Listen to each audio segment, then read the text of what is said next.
This was 1979 when General Electric actually donated the facility to us.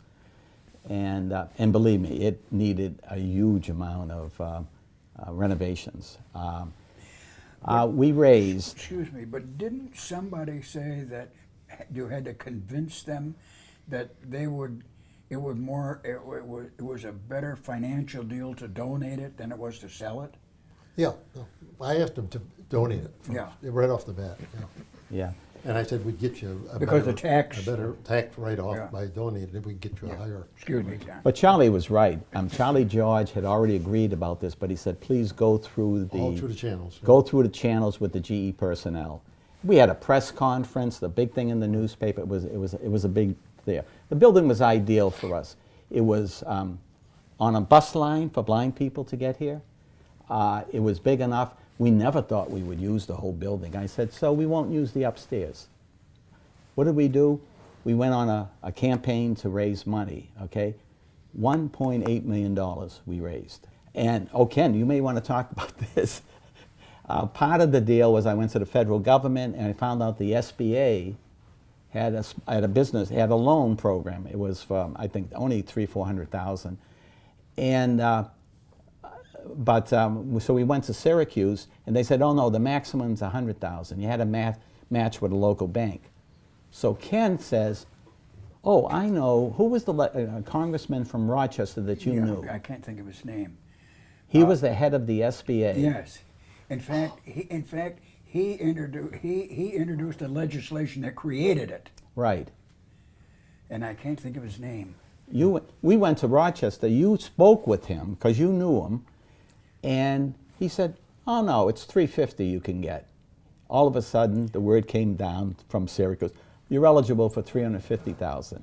But anyway, so that we got a loan. The Bank of Utica, I can't say enough about them. If it wasn't for them, we wouldn't have been able to get the matching funds. We borrowed money from them.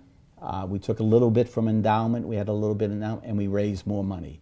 And I think it came to $1.8 million to renovate this. And the interesting thing was, before we moved into this building, we rented the upstairs to another agency. It was called the Mohawk Valley Workshop. And they were in before us. So they were upstairs. We were doing a renovation for them. And they were with us, I think, for 7 years. But anyways, then we moved into the building. But Luca, you may want to talk about, Charlie, we got to get out of Whitesboro. You saw the building, and we wanted to get out. We didn't feel we were doing too well with this private company. And so why don't you take it from there? Yeah, the company was a private company. The owner, he was a wealthy gentleman. He lived in Cooperstown. He had horses and whatnot. And he contracted with us. And he was very, very tight with a buck.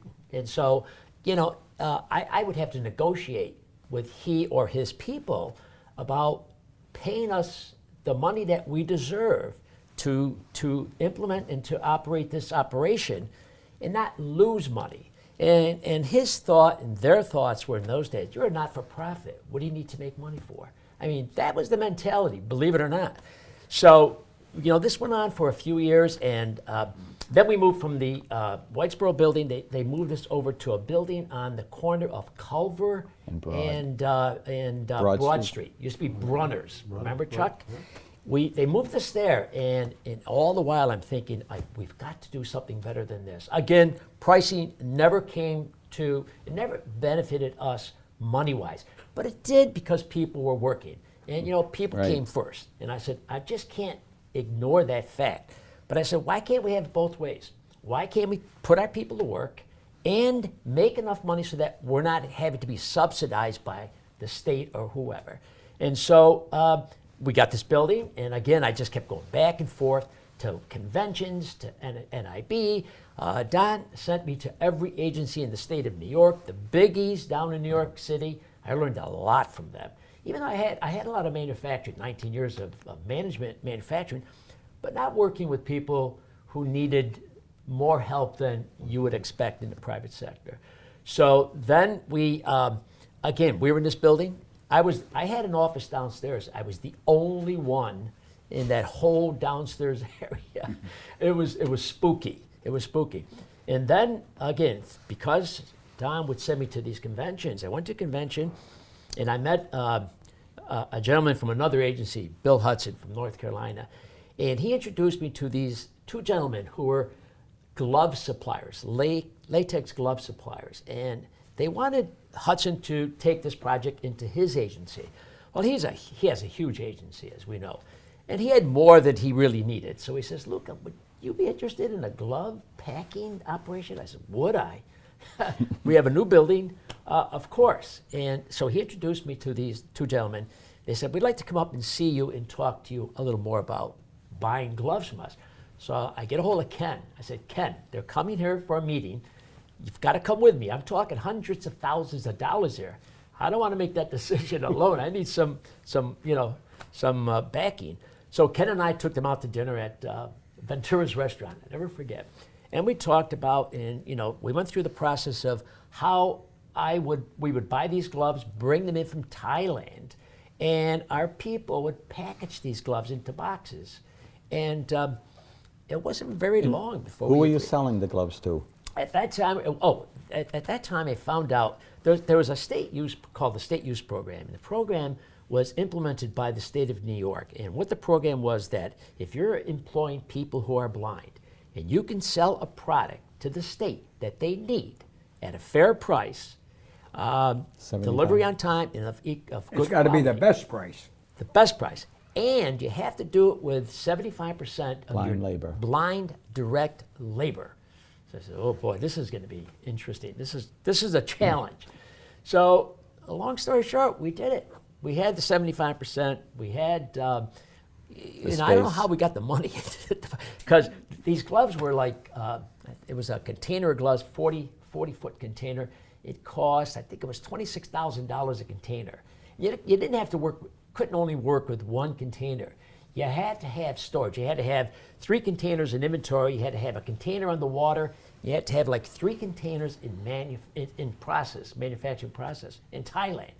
So it was involved a lot of money. And at the very beginning, of course, we were losing money. And we bear in mind that there were no manufacturer of gloves in the U.S. That's right. That's right. You That was couldn't a buy a U.S. product, good so we point, had Ken. to go overseas. Oh, the other point I want to make is that when I researched this with the state of New York and I approached them to be the supplier, I found out they were paying an exorbitant amount of money for a box of gloves. And I said, I could do better than that. And sure enough, they were very happy to do business with us. And the major customer was the Health and Hospital Corporation of New York City. They considered health and hospital corporations receive money from the state of New York. Well, the law says if you're receiving money from the state, then even though you're a private enterprise like the health and hospital, you have to buy from people we tell you to. So they kind of pushed us into the fold with health and hospital.